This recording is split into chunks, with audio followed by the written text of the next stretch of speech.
Hey there, I'm Jimmy and welcome to my channel Taking Trades, a channel dedicated to day trading where I show my live trades without any subscription fees or any courses to buy. So thanks for stopping by. Today is January 10th, 2019. It's my second day trading. I had another green day, very small green day, but green nonetheless, so I'm super excited about that.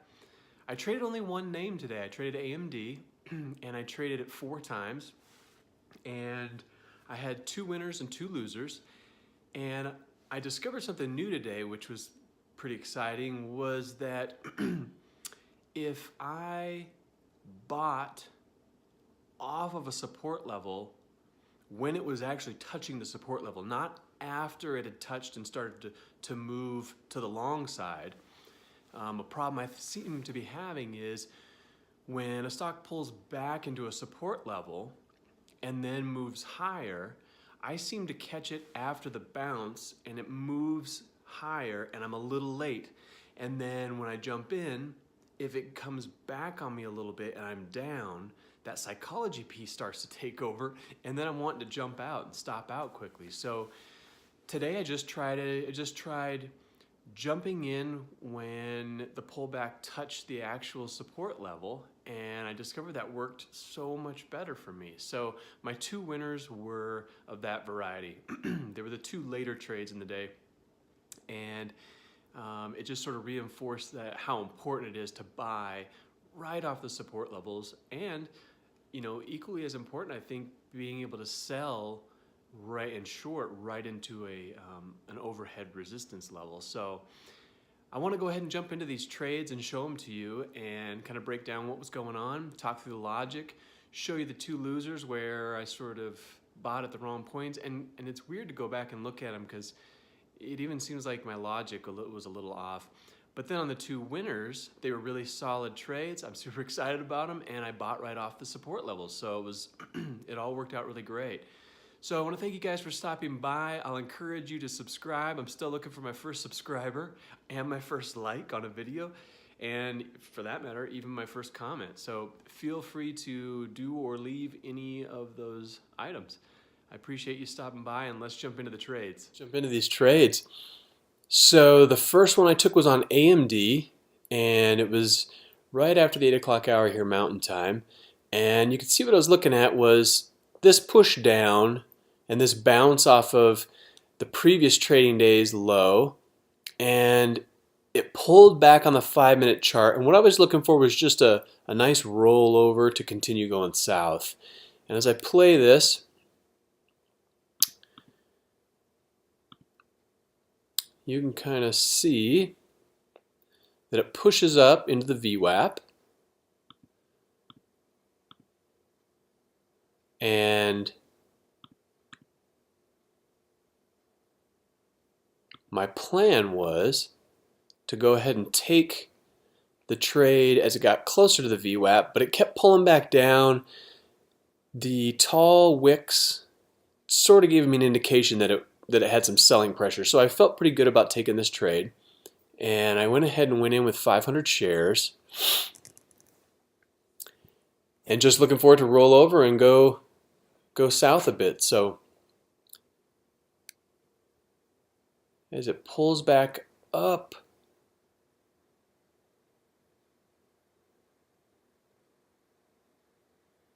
I load up my 500 shares. You can see that over here.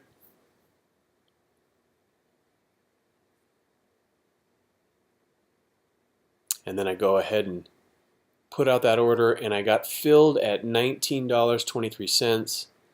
And I'm just looking for it to kind of pull back down. And the nice thing about the body of the candle pulling down is it's going to reveal a nice additional seller's wick. Well, that never happened. It went ahead and pushed up on me, broke the VWAP, which right there, in hindsight, I should have cut my trade there and just been out, just been done with it. But I stayed in, and it pushed up into the 9 EMA, which was not good. Then it broke the 9 EMA.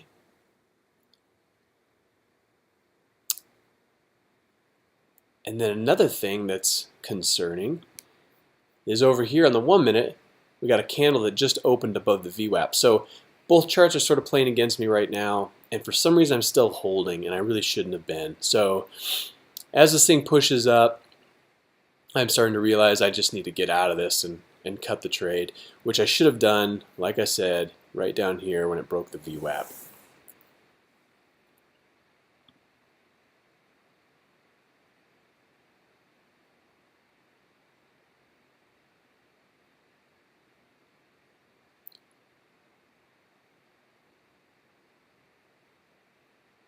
So it pushes back up here.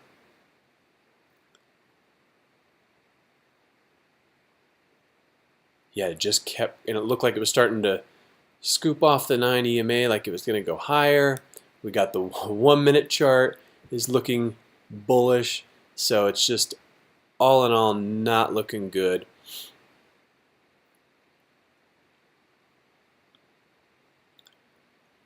So as it pulls back down, I gained a little bit of confidence here, but what I ended up seeing ultimately was it came down, tapped the VWAP, and never moved. So I was thinking, okay, this doesn't look good. If the next candle doesn't open up lower, I need to get out. It opens on top of the VWAP, sort of pushed down for a second, but then came right back up, and then I decided to exit. So here in just a second, you're going to see me put out an order for a 500 share buy, and I'll cover my position.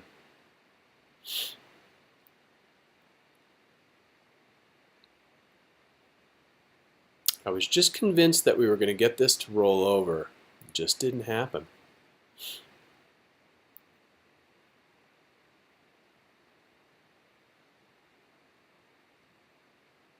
So there's my buy order.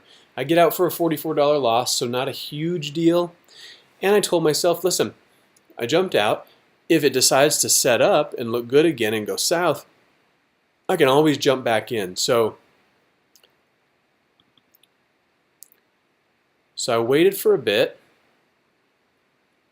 I let it start to move and roll over a little. And I just kept an eye on it. I was just kind of looking at other stocks, looking at this stock.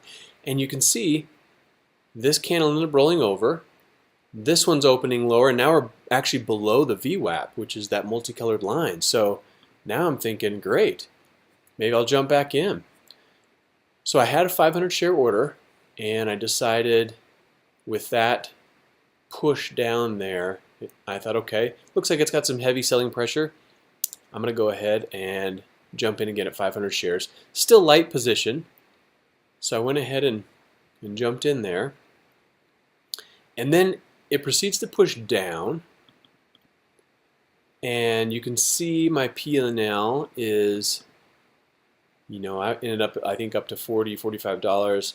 Could have taken a little profit there, but I was just looking for it to push down to this level of support. I'd sell some there and then maybe see it crack and go lower. It never did. It started pushing up on me, chopping around, and ultimately it just started getting choppier and choppier and choppier, and I started to get that feeling of, I think I'm in a period of consolidation here. So looking to get out. That would have been probably the wise thing to do, is just take whatever profit I had and just jump out. But I kept hanging around, and ultimately what I was watching here, I fast forwarded a little bit. This high was sort of what I wanted to use as my hard mental stop. So as we came down, we set a lower high, another lower high, another lower high, but at the same time, we're setting a low, a higher low, a higher low, which indicates a nice corkscrew, pennant. So when you're in a pennant formation, it's just consolidation. It's just pinballing around, and then at some point, it's going to either break up or break down. And if it goes against you, sometimes it can be a pop where it's quick and a little violent. So you just want to be careful about getting involved in periods of consolidation. So that's where I found myself. And as it broke up, I was using this as my stop, which was right around the $19.40 mark. And ultimately, I was getting ready to jump out, and it pushes up, it crosses 1940, and I ultimately just decided to jump out. So now I'm down $128 and sort of just not having a good feel for the day so far. So I went ahead, and when this broke out and continued for a few green candles, it was sort of telling me that the trend is moving up. We're no longer in a period of consolidation, because that would have been at this level, or if you even drew sort of an angled line here, you would see the break being here. So we moved up. Now we're pulling back beautifully, two nice step down candles. And what I mentioned in the intro video about buying right off of the EMA, this is a perfect example of it.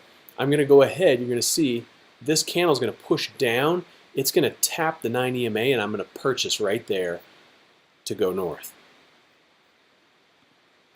So it pulls down.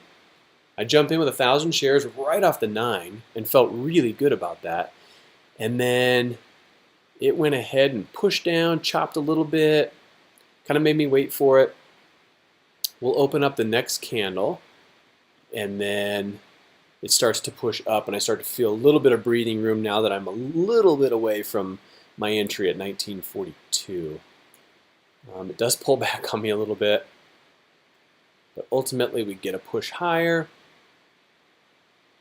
And I was just looking, really I was kind of scalp focused here because I was down. My P&L was influencing me a little bit. I think that is a common thing with me psychologically. You're trying to be real protective of your money. And when you're down, sometimes you're playing a little more defense than you are offense. So this thing continues to chop around. And as it pushes back down, right there I was a little concerned, but what confirmed that I'd stay in the trade was this 5-minute chart. It was tapping the 9, it wasn't breaking down, it was staying in this nice bull flag pullback. And my hopes was then that it was going to go higher from there. So as you can see, it did do that. It touched the 9 EMA on the 5-minute chart, and then it started to move higher. And this candle body broke the previous candle's body, which is a bullish signal in my opinion here. So I kept watching it. It's bouncing around a little bit. It keeps pushing down on me and doing some weird things, but I keep referencing this chart. I keep watching the 5. 5-minute chart still says we're okay, still says we're okay.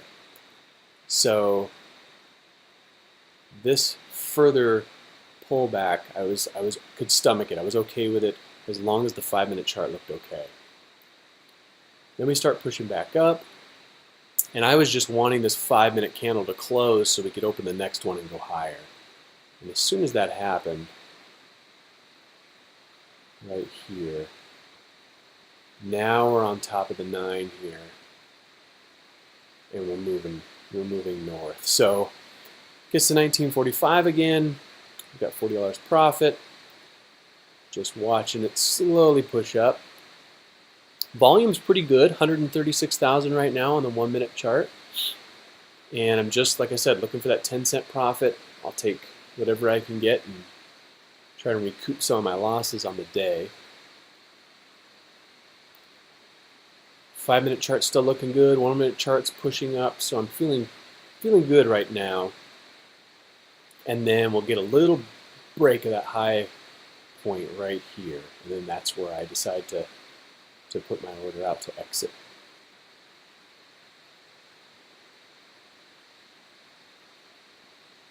But a nice bullish candle over here. It was a nice trade. And so we're about to set a higher high.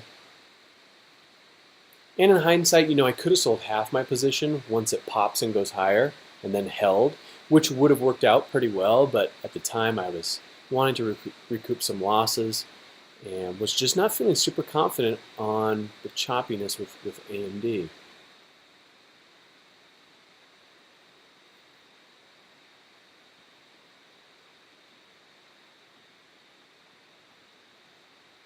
There we go. Kind of taps that high point and then breaks. I held here because I wanted to get to 52, which was a little risky, I think. but then it sort of popped again up above 51, 52, and that's where I went ahead and took it. It just kept getting bought right back up, so I was confident that we were going to stay above.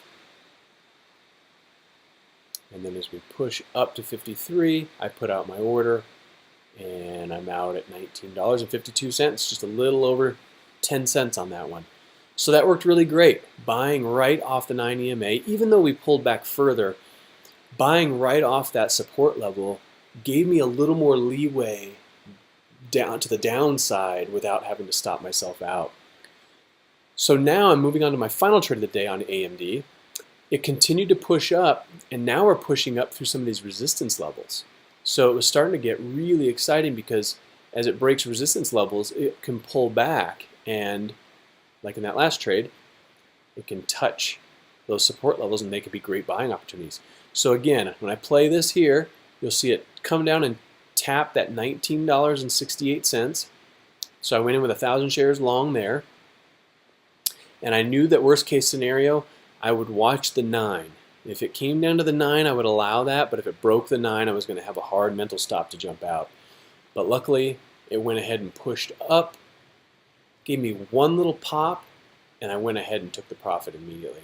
This was a really short trade. So took 7 cents there at 1,000 shares. So another 70 bucks, which ultimately allowed for a green day of $41.45. So another very small green day, but I think I learned a few things today. I think buying right off those support levels, shorting right into those resistance levels, that's a super important topic, and I think we need to talk more about it. So if you guys have any experience with this, please leave a comment below, or comment on what you think about this strategy of, not buying the next candle as it breaks and starts to move up, but actually buying the dip or the pullback right into the moving average or right into a level of support. For example, 1968, pulling right down into it. Just buy it there, and then you've got a tight risk area. If it breaks below it, you can jump out immediately.